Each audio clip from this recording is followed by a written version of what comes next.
ይህ ከእስራኤል ጥቃት የሚሸሹ ቤተሰቦች በሊባኖስ ተራሮች መጠለል ስለመጀመራቸው የሚያትት ነው። ተከታተሉን። እስራኤል የአየር ጥቃቷና የምድር ወረራዋን እያጠናከረች ባለችበት ወቅት በመላው ሊባኖስ ከ1 ሚሊዮን በላይ ሰዎች ተፈናቅለዋል። ከቤይሩት የአንድ ሰዓት መንገድ ርቀት ላይ በሚገኘው የሊባኖስ ተራራማ አካባቢ በአንድ ወቅት ተማሪዎች ይሞሉበት የነበረ ትምህርት ቤት አሁን በእስራኤል ጥቃት ምክንያት ከደቡብ ሊባኖስ ለተፈናቀሉ ቤተሰቦች መጠለያ ሆኗል። የትምህርት ቤቱ ግቢ አሁን የእርዳታ ቁሳቁስ ማራገፊያ ሲሆን የመጫወቻ ስፍራዎች ባዶም ሲሆኑ በመማሪያ ክፍሎች ውስጥ ያሉ ጠረጴዛዎች ለመኝታ ፍራሽ ቦታ እንዲለቁ ተገዷል። በቃብር ሻሙን ትምህርት ቤት ከተጠለሉ 100 ሰዎች መካከል አንዱ የሆኑት የ49 ዓመቱ አይመን ማሊ 5 ዓመት ልጃቸው ጃድን እጅ ይዘው ሁኔታው አስቸጋሪ ስለመሆኑ ይነግራሉ። ነገር ግን ቤተሰቦቼን መንከባከብ ስላለብኝ ይህን መቋቋም አለብኝ ይላሉ። ማሊ ከባለቤታቸው ከ5 ልጆቻቸው ጋር ከካቡሽ የሸሹት መጋቢት 2 ቀን እስራኤል በሊባኖስ ላይ ጥቃት መክፈቷ በጀመረችበት ወቅት ነው። የሆነው እስራኤልና አሜሪካ በጋራ በኢራን ላይ ጦርነት ካወጁ ከ2 ቀናት በኋላ ማለት ነው። ማሊ ወደፊት ምን ሊፈጠር እንደሚችል ሲጠየቁ ምናልባት አንድ ቀን ሁሉም ነገር ያበቃና ወደ ቤታችን እንመለስ ይሆናል፣ ሌላ አማራጭ የለንም ሲሉ በምሬት ይናገራሉ።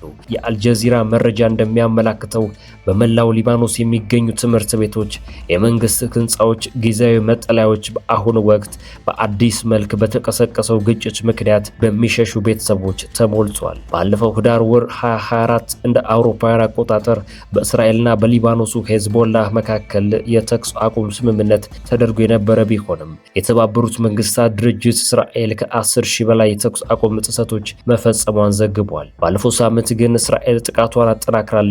ይህም የሆነው የካቲት 28 ቀን የአሜሪካና የእስራኤል አየር ጥቃት የኢራኑን የበላይ መሪ አያቶላህ አሊ ኻሜኒን መግደሉን ተከትሎ ነው። በኢራን የሚደገፈው ሄዝቦላህ ለጥቃቱ ምላሽ በመስጠቱም እንደሆነ በዚሁ መረጃ ተመላክቷል። የሊባኖስ ባለስልጣናት እንደገለጹት የቅርብ ጊዜ እስራኤል ጥቃት 120 የሚያህል ህፃናትን ጨምሮ 1300 በላይ ሰዎችን ገድሏል። እንዲሁም ከ1.1 ሚሊዮን በላይ ሰዎች ከመኖሪያ ቀያቸው ተፈናቅለው ወደ ሰሜናዊ አገሪቱ ክፍል እንዲሸሹም ተገዷል። የ42 ዓመቱ ሼፍ ቢላል ሁሴን እስራኤል ጥቃት በጀመረችባቸው የመጀመሪያዎቹ ሰዓታት ውስጥ ከባለቤቱና ከልጆቹ ጋር ከቴር ከተማ ሲሸሽ የነበረውን ሁኔታ ሲያስታውስ በአካባቢያችን ጥቃቶች ነበሩ፣ መሄድ እንዳለብን ስለተረዳን ለመሸሽ ተገደናል። ለ2 ቀናት ያህል መንገድ ላይ ያሳለፍን ሲሆን ቢላል መኪና እያሽከረከረ ቤተሰቦቹ በመኪና ውስጥ እንደተኙና እሱ ለ2 ቀናት እንቅልፍ እንዳልተኛ ተናግሯል። 4 ወይም 5 መጠለያዎችን ቢሞክርም ሁሉም ሞልቶባቸዋል።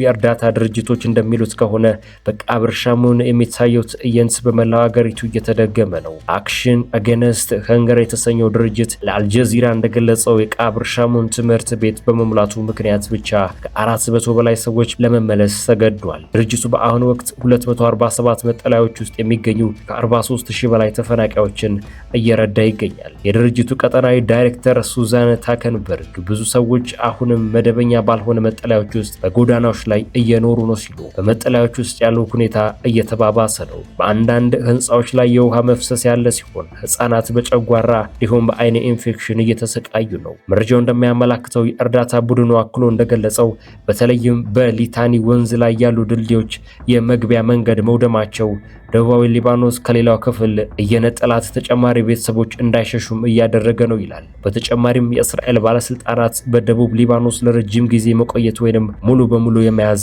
አሊያም ኦኩፔሽን እቅድ እንዳላቸው የሚጠቁሙ መግለጫዎች ተፈናቃዮች ወደ ቤታቸው መቼ እንመለስ ይሆን ብለው እንዲሰጉና እንዲጠራጠሩ አድርጓቸዋል ይላል። ትራምፕ የሆርሙዝ ወሽመጥ ዝግ ሆኖ ከቀጠለ መዓት እንደሚያወርዱ ዝተዋል። አሜሪካና ኢራን የሰላም እቅድ ቀርቦላቸዋል ተብሏል። የሰላም ጥያቄ ከ15 እስከ 20 ቀናት ውስጥ ሁሉን አቀፍ ስምምነት ላይ ለመድረስ ያለመ መሆኑ ምንጮች ሲገልጹ፣ ትራምፕ ተጨማሪ ጥቃቶች እንደሚሰነዝሩ በማስፈራራት ስምምነት ላይ ለመድረስና የሆርሙዝ ወሽመጥ ለመክፈት እስከ ማክሰኞ የጊዜ ገደብ አስቀምጧል። ኢራን ወሽመጡን በአስቸኳይ ለመክፈት የቀረበውን ጥያቄ ውድቅ ያደረገች ሲሆን አሜሪካ ለዘላቂ ተኩስ አቁም ዝግጁ አይደለችም ስትልም ትከሳለች። በክልሉ ያለው ግጭት ቀጥሏል። ከፍተኛ የሰው ህይወትም እየጠፋ ነው። በኢነርጂ መሰረተ ልማቶች ላይም ጥቃቶች እየተፈጸሙ ነው። ፕሬዚደንት ዶናልድ ትራምፕ እስከ ማክሰኞ ማብቂያ ድረስ ስምምነት ላይ ካልደረሳችሁ በቴህራን ላይ ከፍተኛ የሆነ ውድመት አሊያም ደግሞ መዓት እንደሚያወርዱ ከዛቱ በኋላ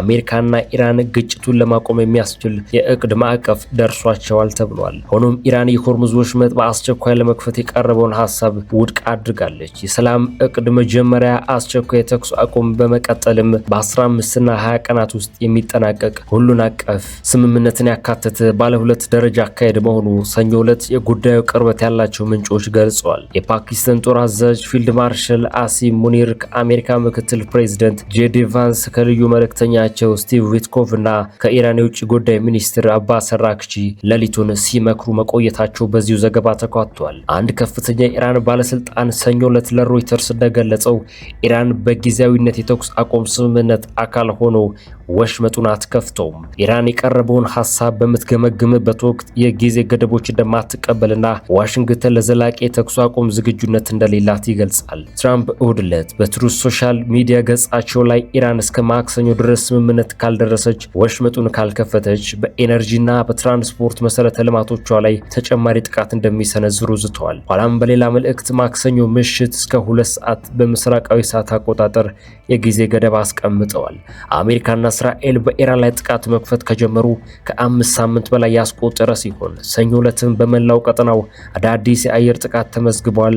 ይህም ጦርነት በሺዎች የሚቆጠሩ ሰዎች እየገደለ ነው፣ የነዳጅ ዋጋ እንዲጨምርም አድርጓል፣ የዓለም ኢኮኖሚ ማናግቷል። ኢራን ለጥቃት ምላሽ የሰጠችው የዓለም ሲሶ ያህል ነዳጅና የተፈጥሮ ጋዝ አቅርቦት የሚያልፍበትን የሆርሙዝ ወሽመጥ በመዝጋት ነው። በእስራኤልና በአሜሪካ የጦር ሰፈሮች እንዲሁም በባህረ ሰላጤ ሀገራት የኢነርጂ መሰረተ ልማቶች ላይም ጥቃት በመሰንዘርም ጭምር ነው። የኢራን የመንግስት መገናኛ ብዙሃን እንደገለጹት የኢራን አብዮታዊ ዘብ የደህንነት ድርጅት ኃላፊ ማጂድ ካዴሚ መሞታቸው ተዘግቧል። በእስራኤልና በአሜሪካ ጥቃት በርካታ የኢራን ከፍተኛ ባለስልጣናት የተገደሉ ሲሆን በልጃቸው ሙሽታብ የተተኩት የበላይ መሪው አያቶላህ አሊ ካሜኔይም ይገኙበታል። ጦርነቱ ከተቀሰቀሰ ጀምሮ በኢራን ውስጥ 244 ህጻናትን ጨምሮ ወደ 3540 የሚጠጉ ሰዎች መገደላቸው በዩኤስ የሚገኝ ሰብአዊ መብት ተሟጋች ቡድን HRAN አስታውቋል። እስራኤል በበኩሏ ደቡባዊ ሊባኖስ የወረረች ሲሆን በሊባኖስ በደረሰው ጥቃት 124 ህጻናትን ጨምሮ